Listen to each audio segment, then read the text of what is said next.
Welcome back, everybody. So this is going to be the first tasting of another 5-gallon split batch. This is the Tropical Session White IPA.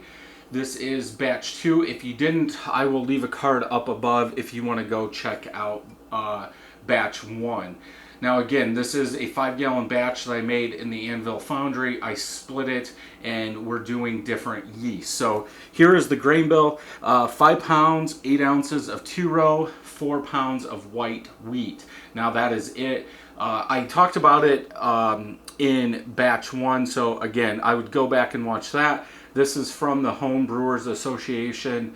They put it out. Somehow I got in there. I don't know if when they release them, they let the public see them, and then after a month they close it. I'm not sure, but I did go back to try and make sure everything was right, and I couldn't get back there. So this is a 90-minute boil, so our first edition is at 60 minutes, 1 ounce of Warrior. Then that is it for the boil.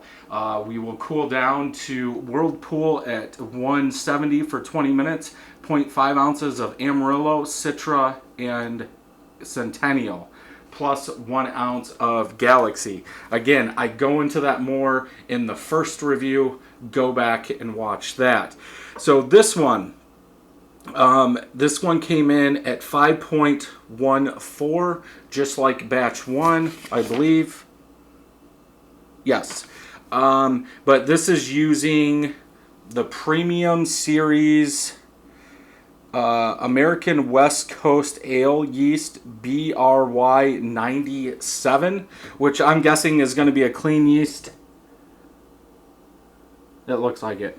A clean yeast, but I wanted to try 5 different ones, yeasts, so that's what we're going to do. Let's go ahead and get this puppy open and see what we get. Beersmith called this to be 4.8% and 72 IBUs. Okay, Hiss, I think it's because it's so full. I think the IBUs for a session is probably a little high. You know, 72 IBUs in a session IPA. But if it's anything like beer 1, perceived bitterness shouldn't be that much. I'm going to leave just the end in there. We do have a white head, not as good as on beer 1. Small, medium bubbles. I do have a couple big ones in the center. It is dissipating quickly, not even a quarter finger of head. Color, light yellow like the last one, very hazy, can't see through it. I can see some bubbles coming up.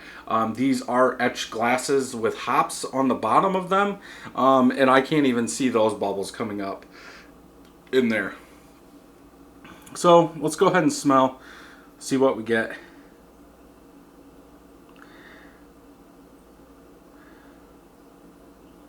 More passion fruit. This one, if you watch any of my craft beer reviews, and when I have passion fruit beers, I always talk about stinky feet. That's kind of what this is. It's not to the level of like a passion fruit sour or something like that, but that passion fruit from that Galaxy is coming through. A little weediness. I guess if you wanted to say a little generic tropical fruit, but it's that passion fruit, like passion fruit with a hint of wheat in there is what I get, and that is about it. Let's go ahead and taste.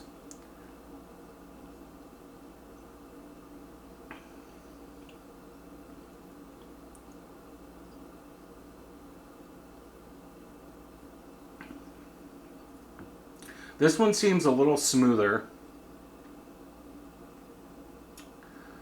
Not as thick of a body, and there's something in it.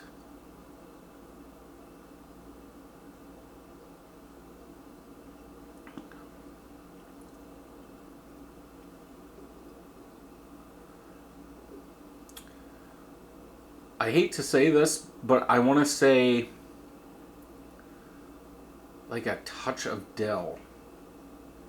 Kind of reminds me of that Sriracha Ace. Like when it's young in a beer, you get just that hint of dill. Has to be from the yeast, I would think.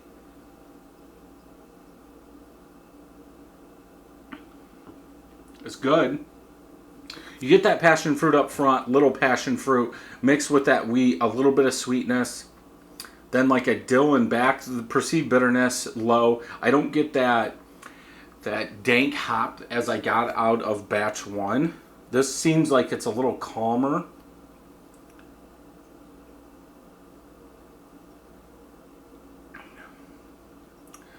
Almost like it's not as carbonated, but that could be from a slicker body, little less than medium body, where beer 1 seemed like, okay, this has some wheat in it, lots of wheat. I would say this one has like a pound of wheat, or the other one I would have said this one has 3-4 pounds of wheat in it.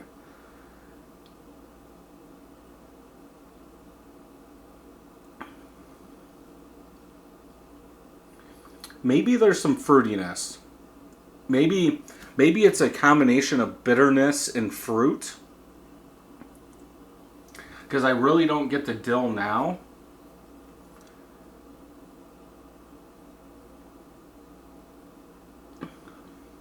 I wish the body was a little thicker. I'm not sure why it's thinner. They both finished the same thing. When I took the post-boil gravity, I did take it out of the whole thing after it was stirred up, so we should be good there. It wasn't like this one was a little bit lower or higher and finished there, so that way the ABV would be higher. But like I said, it finished at 4 bricks just like the US-05 did. It's good. I wish the passion fruit in this one was in the first one with that body. I think that would have helped both of them out.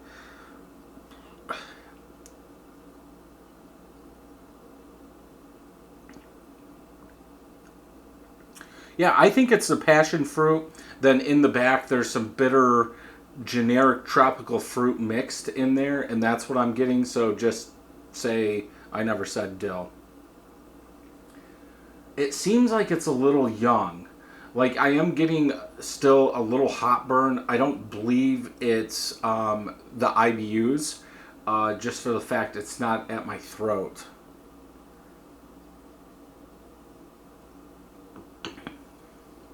It feels light. It does. I guess this is not the normal for me, not the norm for me, because most of my beers do finish at like 6.5 up to 8.5. So having a beer that's, around 5% for a change. Yeah, it's lighter. Tropical Session White IPA is what it's supposed to be. I think it hits. I'm just not sure if I should put that ounce of Galaxy in there. That could be muting like that Citra some, but still a good beer. Would I brew it again? Yes. It's just I want that body to be a little thicker.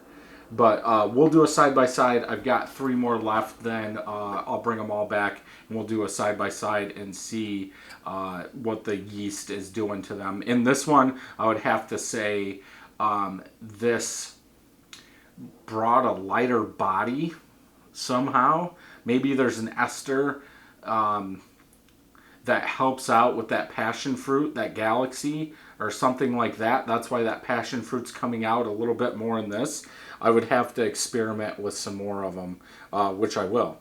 So if you enjoyed this video, check some more out over here. And until next time, happy brewing.